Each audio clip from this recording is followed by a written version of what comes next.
भाजपा का संकल्प मोदी जी की गारंटी 2024 का विमोचन किया गया। मुख्यमंत्री डॉक्टर मोहन यादव एवं भारतीय जनता पार्टी मध्य प्रदेश के अध्यक्ष व खजुराहो सांसद विष्णुदत्त शर्मा ने भाजपा प्रदेश मीडिया सेंटर में भाजपा का संकल्प मोदी जी की गारंटी 2024 का विमोचन कर पत्रकार वार्ता को संबोधित किया। इस अवसर पर चुनाव प्रबंधन समिति के प्रदेश संयोजक हेमंत खंडेलवाल एवं प्रदेश मीडिया प्रभारी आशीष उषा अग्रवाल उपस्थित रहे। भाजपा प्रदेश अध्यक्ष वी डी शर्मा ने कहा, अगले 5 साल की मोदी की गारंटी का संकल्प पत्र है। 10 साल के संकल्प गारंटी के साथ पूरे किए। लोगों के सुझावों के आधार पर संकल्प पत्र तैयार हुआ। मध्य प्रदेश में 1100 स्थान पर सुझाव लगाई गई थी। 26,000 सुझाव मध्य प्रदेश के लोगों ने दिए। पूरा संकल्प पत्र गरीब, युवा, अन्नदाता और नारी के विकास के लिए समर्पित किया।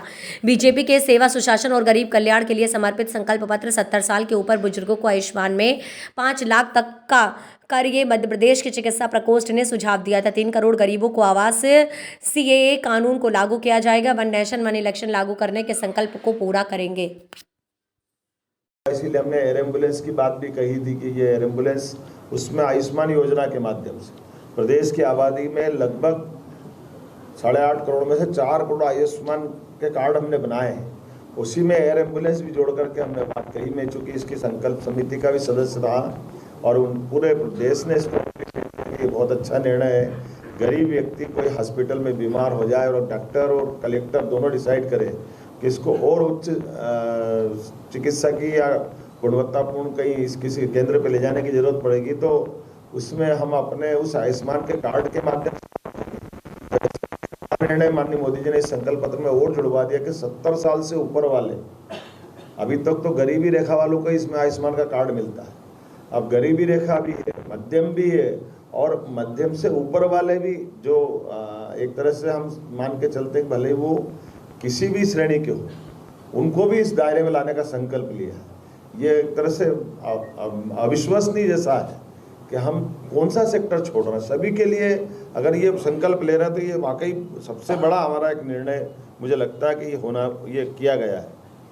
इसी के साथ साथ आप अगर लाइन से देखेंगे तो एजुकेशन, युवा, एक एक करके जितने प्रकार की बात कही है, खास करके जो 4 जातियां बताई मोदी जी ने, वो चारों जातियों को इसमें संकल्प पत्र के माध्यम से सबके जीवन में बदलाव लाने के लिए संकल्प लिए।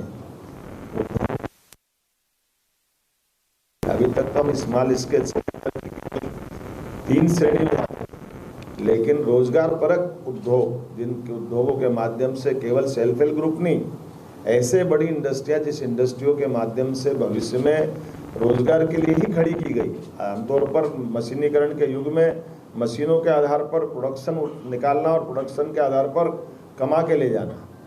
हम कल्पना करें कि ये वो दौर था जब दौर में गणेश जी भी चाइना बनाने लग गया था। हमारे अपने घरों के अंदर मूर्ति पूजा के लिए भी हमारे लिए अपने यहाँ ये जो नया बदलाव आया संकल्प पत्रों के बलबूते पर, दुनिया का सबसे बड़ा खिलौने बनाने वाला देश अगर कोई हो गया, नंबर 1 पे भारत आ गया, तो ऐसे में हमारी संभावना भी खुलती है।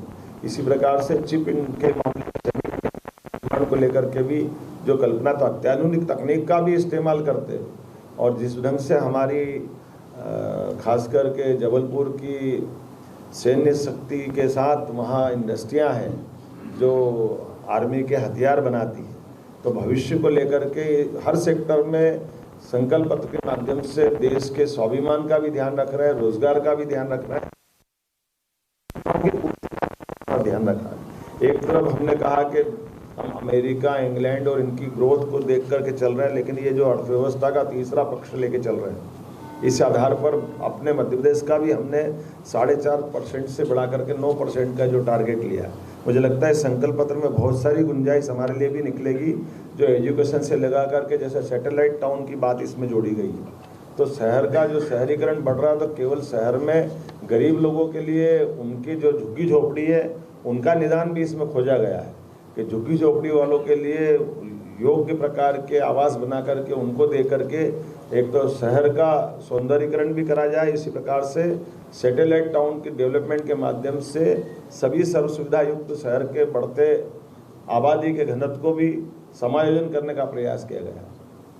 और मुझे इस बात की प्रसन्नता, हमारी सरकार ने भी निर्णय किया था, जैसे आमतौर पर कोई शहर बढ़ता है तो हमारे एक पर्टिकुलर किसी एक दिशा में बढ़ जाता है, तो सर्वांगीण प्रकार से जोड़ते हुए और 25 साल तक के आगे का प्लान बना करके शहर का विकास किया जाए और ट्विन सिटी का भी कंसेप्ट इसमें एक तरह से सैटेलाइट टाउन के माध्यम से पूरा होता है। उदाहरण के लिए हमारे आसपास के महानगरों की बात करी जाए तो महानगरों से जुड़े हुए नगर भी एक तरह से दोनों तरफ से विकास समान रूप से होता है, लेकिन अभी ध्यान ऐसा आता है कि केवल एक ही नगर की तरफ ध्यान जाता है, दूसरा नगर अपनी जो सीमित व्यवस्था उसके आधार पर बढ़ता है। तो सैटेलाइट कंसेप्ट के माध्यम से भारत सरकार की इस योजना के संकल्प कर लेने से हमको ये सुविधा होगी कि हम सीहोर के भी विकास की बात करेंगे और भोपाल के विकास की बात करेंगे।